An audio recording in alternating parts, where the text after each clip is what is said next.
네, 안녕하세요. 잘 들리시죠? 네, 저는 당근마켓에서 서버 엔지니어로 일하고 있는 이경원이라고 하고요. 되게 많이 와주셨네요. 이제 주말인데 이렇게 시간 내주셔서 감사드리고요. 저는 오늘 모노리틱 레거시 레포 개발자의 디컴프 과정에서의 성장과 깨달음이라는 주제로 제가 당근마켓에서 4년 동안 뭘 했는지, 그리고 그걸 하면서 어떤 걸 느꼈고 어떤 걸 배웠는지, 그런 성장의 과정에 대해서 말씀을 드릴 거고요. 보시면 아시겠지만 기술적인 내용 거의 없을 거고, 그냥 한 사람이 당근마켓이라는 회사에서 엔지니어로서 어떻게 성장한 것 같은지 그런 느낀 점을 주로 얘기할 거라서 편하게 들어주시면 될 것 같아요. 제가 오랜만에 이렇게 많은 분들 앞에서 얘기를 하는 거라 떨리는데, 그래서 약간 TMI를 좀 얘기 드리면, 제가 오전에 유치원 계주를 한번 뛰고 와서 좀 체력이 좀 떨어진 상태거든요. 그래서 약간 버벅거리더라도 양해 부탁드릴게요. 네, 이제 누군가가 이 당근마켓에서 뭘 느꼈고 성장을 했다고 한다면 이 사람이 어떤 일을 했었는지 좀 알아야 될 것 같아서 제 소개를 간단히 넣어봤어요. 일단 저는 당근마켓에서 스타크라는 이름을 쓰고 있고요. 중고거래실에서 엔지니어 리드를 맡고 있는 상황이고, 그 이전에는 학교 다니면서 트레이지라는 이제 작은 스타트업을 시작해 본 게 있었고, 그리고 학교 졸업하고 나서는 카카오에서 카카오톡 서버 개발을 3년 정도 하다가 O2O 퍼블리싱을 하는 오즈원이라는 회사에 잠깐 있다가, 다음에는 루닛이라는 의료 AI 개발을 하는 회사에서 2년 정도 일을 했어요. 그리고 당근으로 오게 된 이유는 이제 의료기기라는 환경이 제약도 많고, 좀 저는 개인적으로 카카오에서의 경험이 되게 좋았어서 유저를 좀 더 상대하는, 많은 유저를 대할 수 있는 서비스를 하는 곳으로 가야겠다고 생각을 해서 2019년 12월에 당근으로 이직을 하게 돼서, 이제 지금부터 제가 이제 뭘 했었는지 한번 말씀을 드려볼게요. 그리고 이 레포는 제가 4년 동안 함께 해왔던 호이안 웹앱이라는 당근마켓에서 제일 오래된 레포예요. 좀 글씨가 작게 보이는데, 일단 루비 온 레일즈로 이루어진 레포이고, 당근마켓에서 중고거래 서비스에 대한 로직이나, 그리고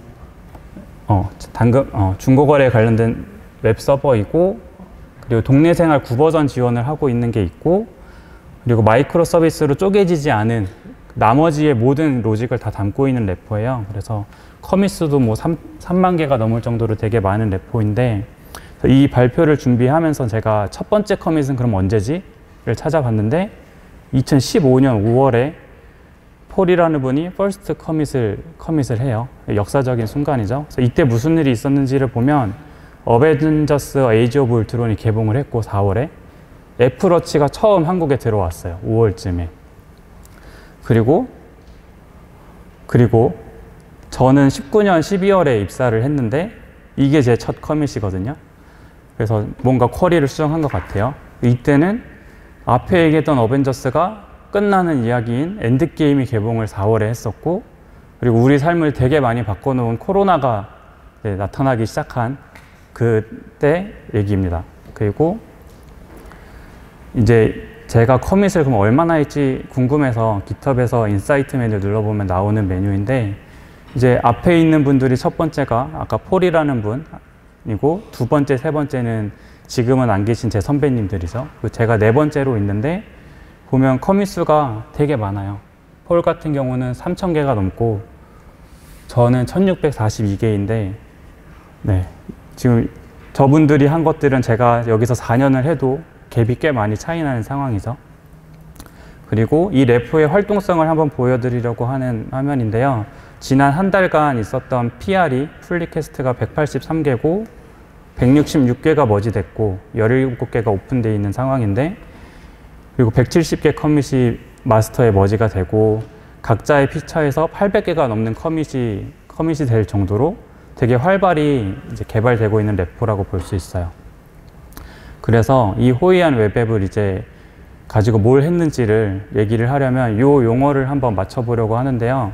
제가 디컴프라고 표현을 했는데 이게 이야기를 해보니까 좀 줄임말인 것 같고 저희만 쓸 수도 있을 것 같아서 디컴프가 뭔지 간단히 설명드리면 디컴포지션을 그냥 줄여서 부린 말이고 쉽게 생각하면 모놀리틱 서비스를 MSA화하는 것이라고 보시면 되는데 왼쪽에 있는 그림은 스트래글링 더 모놀리스라고 그래서 마이크로 서비스 만드는 패턴 중에 하나라고 들었어요. 그래서 보시면 모놀리틱 레포가 서비스가 있는데 하나씩 서비스를 쪼개서 만들어 가면서 모놀리스 서비스를 없애가는 패턴인 거죠. 근데 저희는 없애진 않았고, 그래서 저희는 왜 MSA를 하고 디컴프를 했냐, 그러면 진짜 MSA 하는 이유는 되게 많은데 제 생각에 저희는 요 세 가지에 좀 초점을 맞춰서 했던 것 같고, 그게 확장성, 고가용성, 그리고 복잡성 관리인 것 같아요. 그래서 실제로 제가 있는 동안 호이안 웹앱이라는 애를 이것도 추린 거예요. 15개가 넘는 서비스들로 쪼갰고, 어떤 서비스들은 한 팀이 가져가서 더 잘게 쪼갠 것들도 있고, 그래서 굉장히 많은 기능이 이렇게 쪼개서 나갔는데 그럼에도 불구하고 호이안 웹은 여전히 많은 걸 또 들고 있는 레포지토리이기도 해요. 그래서 요 다음부터는 연도별로 저란 사람이 여기서 뭘 했는지 간단히 소개를 드리려고 하는데요. 일단 2019년 12월에 입사를 했으니까 20년이 됐을 때는 제가 서비스 성장기라고 표현을 했는데 약간 코로나의 특수를 맞아서 서비스가 훨씬 더 급성장하게 되는 시기였고, 그래서 이때 했던 거를 제가 한 커밋만 뽑아서 봤을 때 MSA를 이때도 여전히 쪼개려고 했던 게 채팅이나 알림 같은 경우는 이때부터 쪼개기를 시작했었고요. 그리고 그걸 지원하는 걸 하면서 서비스가 커지니까 데이터베이스에 대한 부하도 점점 올라가고 그런 성능 개선을 해야 되는 일도 굉장히 많이 했던 것 같아요. 근데 그러면서도 약간 재미있게 진짜 즐겁게 하고 싶은 개발을 되게 많이 했는데 그 중에 하나가 주소 인식 기능, 채팅에서 주소가 공유되면 주소가 공유됐네요 하면서 알림 나가는 것들이나 아니면 방송, 유랑마켓이라는 방송에도 저희가 서비스가 이제 쓰여졌는데 그때 방송국에서 원하는 약간 요구사항이라든지 아니면 방송을 하게 되면 유저가 급격히 많이 들어오거든요. 그랬을 때 트래픽 관리라는 같은 대응도 좀 했었던 것 같고, 뭐 알림 설정이든 큐레이션 API 같은 거는 흔히 많이 하는 일이지만 제 기억에 제일 많이 남았던 건 선거정보 서비스인데요. 이거는 이제 총선 아니면 대선 때 동네 후보나 투표소를 이제 안내해 주는 건데, 요게 이제 20년 말쯤에 총선이 있었는데 일주일 남겨지고 있었어요. 근데 그냥 누군가가 이 동네마다 후보가 다르고 투표소가 어딘지 모르는데 당근마켓이랑 가장 잘 맞는 서비스 아닐까라는 얘기로 시작돼서 일주일 만에 그냥 선관위 정보 크롤링해서 서비스를 만들어서 제공을 했는데 그 이후 총선에도 쓰였고 심지어 대선에서도 쓰였고 아마 내년에도 이런 정보를 제공할 것 같아요. 그래서 이런 재밌는 프로젝트들을 좀 많이 했던 것 같고, 이때 기조는 유저에게 필요해 보이는 건 빠르게 실행해서 제공하자라는 게 좀 있었던 것 같고, 플리캐스트 같은 경우도 하기는 했는데 리뷰를 하기는 했지만 큰 문제 없으면 일단 나가고 보자라는 기조가 좀 있었던 것 같아요. 그리고 다음에 돼서 2021년 초기 정도인데 제가 이때를 이제 디컴프 호황기라고 표현을 했는데 이때부터 제 역할이 조금 바뀌었어요. 이제 여기 소개된 역할을 하는 작은 팀을 맡게 됐는데 그 팀에서 했던 일은 다른 팀이 호이안 웹앱에 있는 기능을 가져갈 수 있게 좀 적극적으로 도와주는 역할이었고, 그 말은 MSA로 어떤 팀이 이 기능을 가져가겠다고 하면 루비 온 레일즈에서 해야 되는 작업들을 저희가 요청받아서 해주는 거죠. 그래서 그런 것들이 있었고, 다른 한편으로는 또 호이안 웹앱이라는 레거시 시스템이 이 급성장하고 있는 서비스의 발목을 잡지 않게 장애라든지 성능 저하로 인한 발목을 잡지 않도록 갈고 닦는 역할을 하자라고 해서 DB 성능 개선이라든지 프레임워크 버전 업그레이드 계속 최신 버전 따라가는 거라든지, 아니면 이때도 놀면 뭐하니에 저희가 서비스가 나왔는데 그때도 나올 때면 트래픽이 확 튀어서 저희가 대응을 해야 되는 게 많았는데 이런 일을 주로 했던 것 같아요. 그래서 이런 했던 일을 돌아보고 회고를 해보면 이제 어떻게 보면 MSA를 하려는 팀은 되게 많은데 그걸 떼줄 수 있는 팀은 저희 팀밖에 없었거든요. 그래서 한 팀에 무수히 많은 요청이 몰리니까 저도 그렇고 멤버들도 그렇고 동기부여가 좀 떨어지는 일이 많았어요. 그리고 정작 이런 요청들을 다 대응해주고 나면 내부 개선을 할 시간이 없이 한 분기가 지나고 반기가 지나고 그래서 기대한 것보다 좀 이루지 못한 것들이 많은 게 있었고요. 그리고 저희가 디컴프를 뭐 잘하는 사람도 아니고 했던 경험이 많았던 것도 아니라서 그때 했던 방식은 어떻게 보면 저희에 있는 비즈니스 로직만 그 서비스가 떼어가고 여전히 클라이언트의 요청은 저희 서버가 받아서 바이패스 해주는 어떻게 보면 게이트웨이처럼만 디컴프가 되다 보니까 뭔가 파라미터가 바뀌거나 하려면 저희를 또 거쳐야 되는 거죠. 그래서 그런 영향이 아직도 남아있고 하지만 지금은 어떻게 하는지 알아서 그런 걸 이제 안 할 수 있게 하는 방향을 하고 있는데 이때는 그랬다. 그래서 이때 느꼈던 건 저희가 맡았던 역할이 목표가 같이 할 수 있는 목표인가? 라는 생각이 뒤늦게 좀 들었었던 것 같고 그래서 팀을 만들 때 팀 목표와 비전이 좀 뚜렷해야 될 것 같고 실제 업무가 이 목표랑은 좀 잘 얼라인이 돼야지 잘 돌아가겠다라는 걸 좀 느꼈던 것 같아요. 그리고 시기는 잘 기억은 안 나지만 2021년 후반이거나 22년 초인데 이때부터는 조금 분위기가 바뀌었어요. 왜냐하면 외부에서 이런 디컴프를 좀 많이 해보신 분이 엔지니어 리더로 좀 오셔가지고 많은 이제 인사이트를 주시곤 했는데 그래서 이때부터는 다른 팀이 주도적으로 좀 디컴프 작업을 하기 시작했고 심지어는 저희도 중고거래라는 서비스를 디컴프를 해야 되는 거 아니야? 라는 고민을 좀 하게 됐던 시기인데요. 이때를 생각해보면 제 입장에서 디컴프를 하려는 주체, MSA로 기능을 새로 가져갈 팀에서 저희 루비 온 레일즈로 되어 있는 호이안 웹앱의 코드베이스를 이해하고 적극적으로 코드 레벨까지 직접 코드를 짰거든요. 그렇게 기여하는 방식은 저는 되게 좋았는데 이제 개인의 호불호가 있더라고요, 실제로. 당연히 이해되고 왜냐하면 루비 온 레일즈 해보지도 않았는데 떼어갈 거라고 하니까 직접 하세요 라는 기조인 게 좀 효율적이지는 않았던 것 같기는 해요. 저는 좋았지만. 그리고 저희 중고거래 서비스를 또 떼어내는 고민을 하는 거는 사실 실패를 했는데 결과적으로 왜냐하면 저희가 생각했을 때 이게 디컴프를 위한 디컴프로 보이는 거죠. 왜냐하면은 저희가 디컴프 하는 이유가 루비가 고보다 성능이 떨어지니까 앞으로를 생각해서 디컴프를 하는 게 좋지 않아라는 거였는데 저는 제 조직부장분이랑 어느 정도 컨센서스가 생겨서 뭐 그런 점도 있겠네 싶어서 시도를 했는데 팀원들이 좀 동의가 안 됐던 부분들이 있는데요. 이거는 저희가 루비 온 레일즈로 서비스를 서빙하면서 사실 성능 때문에 문제됐다라고 보기보다는 DB 문제라든지 그런 게 좀 더 많았던 것 같은데 그리고 우리가 개선한다고 팀이 생겼지만 실제로 개선하려는 시간을 얼마나 썼는가 실제로 한 게 많이 없다고 느낀 거죠. 그리고 루비 온 레일즈 쓰는 회사가 깃헙도 있고 깃랩도 있고 그리고 레일즈 대장이로 불리는 쇼피파이라는 회사도 있거든요. 거기는 저희보다 더 많은 트래픽을 루비 온 레일즈로 소화하는데 우리는 노력도 안 하고 성능이 문제되니까 바꾸자라는 게 공감되지 않는다. 그래서 동기부여가 안 됐던 점이 있었고 당연히 이해되죠. 그래서 여러 가지 따져봤을 때 저도 안 하기로 이제 결정을 해서 그건 안 하게 됐던 것 같고 이런 일들이 좀 있었고요.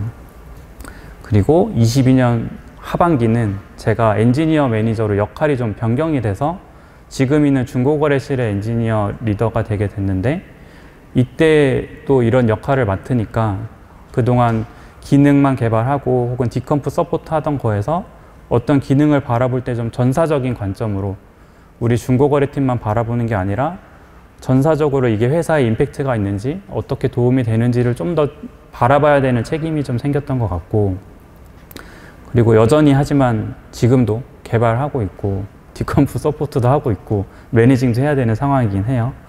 그래서 그때랑 좀 돌아보면 잘 쓰던 기능을 우리가 중고거래에서 개선을 하거나 뭔가 더 해야 될 것 같아 라고 할 때 아 그럼 이건 우리가 계속 하는 게 맞나? 저 팀에서 해야 되는 게 더 맞지 않나? 라는 도메인에 대한 고민을 좀 하게 됐는데 어떻게 보면 교과서적으로 생각하면 이 도메인은 저쪽 팀이니까 저기서 해야지 일 수 있는데 저희의 목표와 이 니즈가 그 팀에선 다를 수가 있거든요. 그 팀은 또 그 팀대로의 목표가 있고 우선순위가 있기 때문에 이런 입장이 다른 경우가 좀 생겼던 것 같아요. 그래서 그냥 정석대로 생각하면 도메인 잘 발라서 이거면 무조건 이 팀이 해야지라는 게 맞을 수도 있는데 이상적일 수 있는데 저희같이 뭔가 서비스가 계속 개선되고 바뀌어야 되는 달리는 기차 같은 서비스 위에서는 좀 다를 수 있겠다라는 생각을 많이 하게 됐습니다. 그리고 올해 저의 키포인트는 조직관리와 의사결정인데요. 약간 이제 저도 깜짝 놀랐던 게 조직 개편이 되면서 어떤 기능을 떼줬는데 돌아오는 서비스가 생겼어요. 저희한테 다시. 그리고 제가 전사적 관점으로 보는 게 중요한데 그렇게만 바라보면 우리 팀이 해야 되고 중고거래 서비스로서 임팩트 낼 수 있는 거 말고 다른 일을 하게 되거든요. 근데 그러다 보니까 내 조직의 성과가 떨어지는 거 아닌가? 라는 딜레마에 빠지는 게 있었어요. 그래서 좀 더 자세히 얘기해보면 디컴프를 이제 열심히 했거나 해줬거나 해서 내보낸 아이가 있는데 이게 상황이 바뀌어서 고라는 언어로 돌아왔어요. 저한테. 저희 팀은 루비 온 레일즈만 쓰는데 게다가 DB라든지 데이터 설계도 좀 달라져서 돌아와서 근데 이거를 안 할 수가 없는 거죠. 우리랑 밀접하게 관련되어 있는 기능인데 이제 회사의 사정으로 뭔가 이걸 맡을 팀이 없어지니까 이렇게 돌아온 걸 어떻게 해야 되지? 그리고 이걸 가져갈게요 라는 의사결정을 또 제가 해야 되는 상황인 거죠. 그래서 저는 일이 돌아가야 되고 우리가 서비스 잘하려면 가져오는 게 맞겠다라는 의사결정을 한 건데 제 팀원분들은 아마 힘들겠죠. 왜냐하면 리소스, 사람이 온 게 아니고 프로젝트만 왔으니까. 그래서 리소스는 좀 더 부족해지는 현상이 생기게 됐고 여전히 앞으로도 디컴프를 해야 되고 그리고 내 조직에서도 저희 중고거래실에 뭐 4개의 목적 조직이 있고 지금 여러 가지 일을 되게 많이 하고 있는데 이 리소스 조절을 어떻게 해야 되지? 라는 이제 조직 관리적 생각을 좀 많이 하게 되는 것 같았고요. 그게 요즘에 제 고민이고 딜레마입니다. 그래서 이제 이런 일들이 있었는데 이 지난 4년을 제가 이 발표를 준비하면서 돌아보니까 제 4년이 아이부터 어른의 성장 과정처럼 흐름이 있더라고요. 그래서 어릴 때는 그냥 아무 생각 없이 하고 싶은 거 하면서 즐겁게 개발하고 싶은 거 하고 뭐 만들고 싶은 거 만들고 하다가 정신 차리고 학생이 돼서 공부, 디컴프죠 여기서는 그걸 하기 시작했는데 그러다 보니까 옛날에 막 했던 게 저한테 부메랑으로 돼서 돌아오는 거예요. 그런 피곤하다 내가 왜 이렇게 짰지? 혹은 이제 이때 너무 빨리 나가느라 이렇게 된 거 그때는 맞았지만 지금은 아닌 것 같다 라는 생각이 드는 것도 있었고 다른 팀에서 저 이 기능 쪼개러 와야 돼서 로직 좀 설명해 주세요 하면서 코드를 같이 보면 부끄러워지는 거예요. 그림에 부끄러워하는 게 그거거든요. 부끄러워질 정도로 아 이거 왜 이랬지 라는 게 되게 많았던 것 같아요. 근데 그러다가 이제 매니저 역할 하는 거 어른이 되어가는 과정인데 이제 어떤 기능 바라볼 때 도메인 단위로 바라보면서 아 그래도 이건 우리가 하는 게 맞겠다라는 이제 의사결정을 계속 해가는 연습을 해오는 게 어른이 되는 과정인 것 같고 여전히 배워가는 것 같다라는 생각이 들 정도로 이렇게 그림이 잘 표현이 됐는데 지금까지 제가 썼던 그림은 참고로 챗GPT가 달리로 그려준 그림이에요. 여기서 쓸 말을 툭 던져주니까 이렇게 잘 나오더라고요. 아무튼 그리고 이 4년을 또 돌아보니까 제가 가끔 이제 현타가 오거나 아니면 뭐 이제 회고를 할 때 종종 업의 본질, 나 뭐 하는 사람이지? 이거 왜 하지? 라는 생각을 하게 되는데 이제 이 발표 준비하면서 정리한 거는 나는 성장하기 위해서 일을 하는 것 같다. 그런 과정에서 우리라고 썼는데 저의 우선순위는 그리고 우리 회사의 우선순위는 유저이고 그리고 나와 회사의 성장을 위해서 일을 하는 것 같다. 그러면 디컴프를 하는 거나 서비스 개발을 막 재밌게 하는 거나 역할에 따라 관점이 좀 다를 수 있는데 결국 소프트웨어 엔지니어는 문제를 해결하는 사람인 거 아닌가? 서비스를 제공하는 것도 문제 해결이고 디컴프 하는 것도 문제 해결이니까 이런 걸 또 되뇌이게 된 것 같아요. 매번 고민하는데 결과는 아 나는 문제 해결하는 사람이고 뭘 하든 다 똑같은 거네 라는 결론으로 좀 이어졌던 것 같고요. 그리고 오늘 얘기의 정점은 사실 멋진 동료를 찾는 거고요. 저희 중고거래실이 지금 저희 자체적으로 수익도 내고 있고 글로벌이라고 해서 북미, 미국이랑 캐나다랑 영국, 일본에서도 중고거래 서비스를 열심히 하고 있는데 그리고 이제 뭐 좁은 지역에서 좀 더 가까운 거래를 이어주는 노력도 많이 하고 있는데 여전히 저희는 전사적인 기능을 들고 있는 게 많이 있고 갈고 닦을 게 굉장히 많거든요. 그래서 이런 도전적인 일들을 1800만 MAU 중에 대부분이 중고거래에 쓰는 사람이거든요.